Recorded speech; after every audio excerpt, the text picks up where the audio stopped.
What's up everyone and welcome back to the MMA Fast. Today, let's get started with Robert Whittaker predicts Israel Adesanya's fight against Nassourdine Imavov, comments on Dricus du Plessis' blueprint for beating ex-rival. Robert Whittaker recently shared his breakdown for the Israel Adesanya versus Nassourdine Imavov fight next year. Whittaker, without disregarding Imavov's abilities, leaned toward Adesanya to win the bout. However, he also highlighted how the Frenchman could defeat Adesanya, citing Dricus du Plessis as an example. I'd have to lean into Izzy being the favorite. He's so good at what he does, but Imavov's a bit of a dog, he can go the distance. His striking is good. I can see him pushing the pace, pushing the pressure to try to make Adesanya make errors much like how Dricus du Plessis fought him. I can't say better stand-up because Dricus' stand-up leg's right. Just different type of stand-up, a different approach. Is Imavov as tanky as Dricus? Because I think Dricus made a really good blueprint on how to beat Adesanya, make him uncomfortable. I think Imavov's got the skill set to do that, but I'd still lean on Izzy being the favorite. He can fight that counter style so well, and if you don't fall into his baits, into his traps, he'll pick you apart.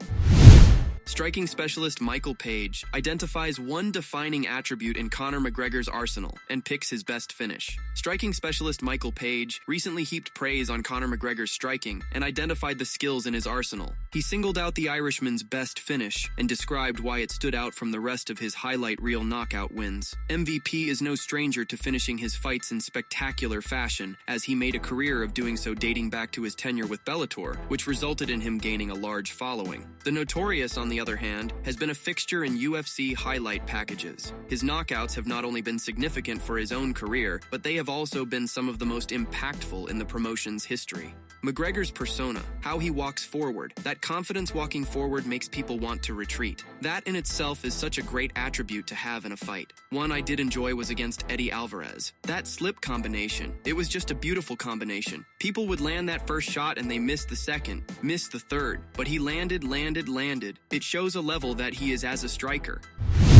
Chael Sonnen predicts Jon Jones' retirement after potential Tom Aspinall showdown. If UFC veteran Chael Sonnen is to be believed, Jones will never need to get into the octagon ever again after the Tom Aspinall fight. If it comes to pass, that is. Uncle Chael explained the situation the UFC was in at this moment and said that the promotion has an extremely disputed champion as its undisputed heavyweight champion while an interim champion exists. Calling it paradoxical and linguistically impossible, Sonnen added that Jones versus Aspinall would be the biggest fight to make in the entire industry. If Jones is to get over on Aspinall, he is very unlikely to fight again. The amount of money he will make for that night of participation, it's hard to get anybody to fight again. Dana says he believes it could be the biggest fight, but I just want to ask you, just for fun, is that the biggest fight you could hypothetically make up? Could you come up with a bigger one? Jones hasn't been shy about what it would take for the UFC to get to fight Aspinall and unify the heavyweight titles. It's a check so big that it would take win or loss out of the window for him. Israel Adesanya opens up on how his fight with Nassourdine Imavov was set in motion. Former UFC middleweight champion Israel Adesanya touched upon his upcoming Nassourdine Imavov fight. Izzy also mentioned he would have indulged Caio Borralho's desire for a fight if the UFC came with that offer. On being asked how the Imavov fight came about and if other names were in the mix, Adesanya said, "I don't know. They just offered it to me and I was like, yeah, sure. That was the only name that got offered. But Caio Borralho, he was looking for a fight as well. Yeah, if they offered him, I would have been like, yeah, sweet. But then he responded when I posted or announced the fight. I was like, bro, I already told you when it's you and me, it will be for the belt. It will be for the throne. So I respect a guy who just wants to be strictly business. It's like I understand it. It's what I call Goku spirit. It's like, oh, you fight. How good are you? All right, bet. Let's see. So yeah, I respect that. But the Imavov fight came about and yeah, we're here." Arman Tsarukyan responds to Islam Makhachev. Islam Makhachev is considered by most, except UFC CEO Dana White, as the #1 pound-for-pound fighter on the planet. Yet, despite his accolades and praise, Arman Tsarukyan finds Makhachev to be a bit overrated. That's right, Tsarukyan, who challenges Makhachev for his UFC lightweight title in the main event of UFC 311 in January, thinks the public has made Makhachev more than what he is. He's not that good like people think. People think he's unbeatable, like crazy wrestling, but but like I took him down when I was 22 years old. First of all, I know how to wrestle very well. Second, I'm young and hungry. I've never had the belt, so it drives me very well. I have a lot of energy for the trainings, and I believe I'm the guy who's going to beat him. But the most important thing is that I'm very hungry. I want that belt so much. It's a dream. When I got in the UFC, I was thinking about that. I've been thinking about it for 5 years. Makhachev and Tsarukyan fought back in April 2019. It was Tsarukyan's UFC debut, which he took on short notice. The fight ended up going all 15 minutes, with Tsarukyan coming up short in a unanimous decision, but putting on an admirable effort.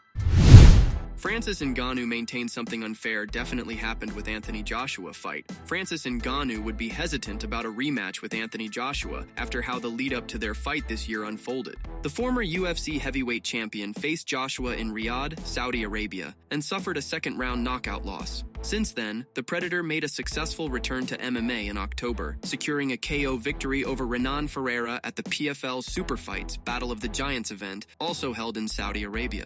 In a recent interview, Ngannou revealed his reservations about a rematch with Joshua down the line, pointing to unsettling circumstances surrounding their initial fight week that he's previously brought up. The rematch with Joshua, to be honest, I feel very off and not very comfortable in that fight. It's something that could happen, but what I do know for sure is that I want the rematch with Fury. Again, I'm not a conspiracy theorist, but I didn't like the Joshua fight. I think things wasn't right, nothing was right, and if it's going to be the same scenario, I'm not interested. Ngannou elaborated on his concerns, reiterating complaints about what he considered unfair treatment during the fight preparation process. Something unfair definitely happened. I don't have the full picture, but I have seen some myself that wasn't right. I was in the locker room for almost 4 hours, for example, which is not something that does happen in a fight. So, just from that, not to talk about the entire week.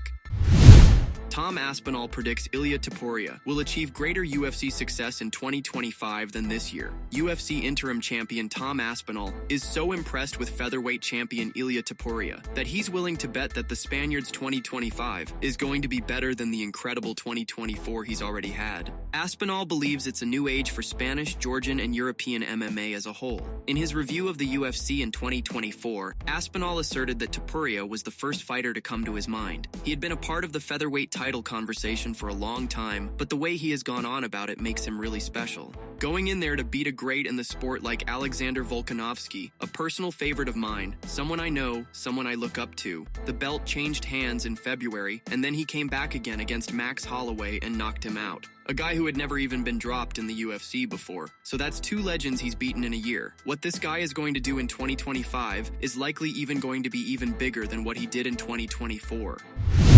Jon Jones opens up on expectations that come with Dana White labeling him the best in the world. The UFC CEO has remained adamant that Jones is not only the best pound-for-pound fighter in the world, but also the greatest MMA fighter of all time. Jones mentioned that it has had a positive impact on him, as it has forced him to live up to those expectations, and believes it has brought the best out of him. It's added pressure to perform at a very high level. You know, there's so many memes of Dana White. Jon Jones is the best fighter ever. To have your boss praise you the way that Dana does, man, I'm so honored. I feel like no matter what job you do, to have somebody who's above you look at you in such a high regard, it's flattering.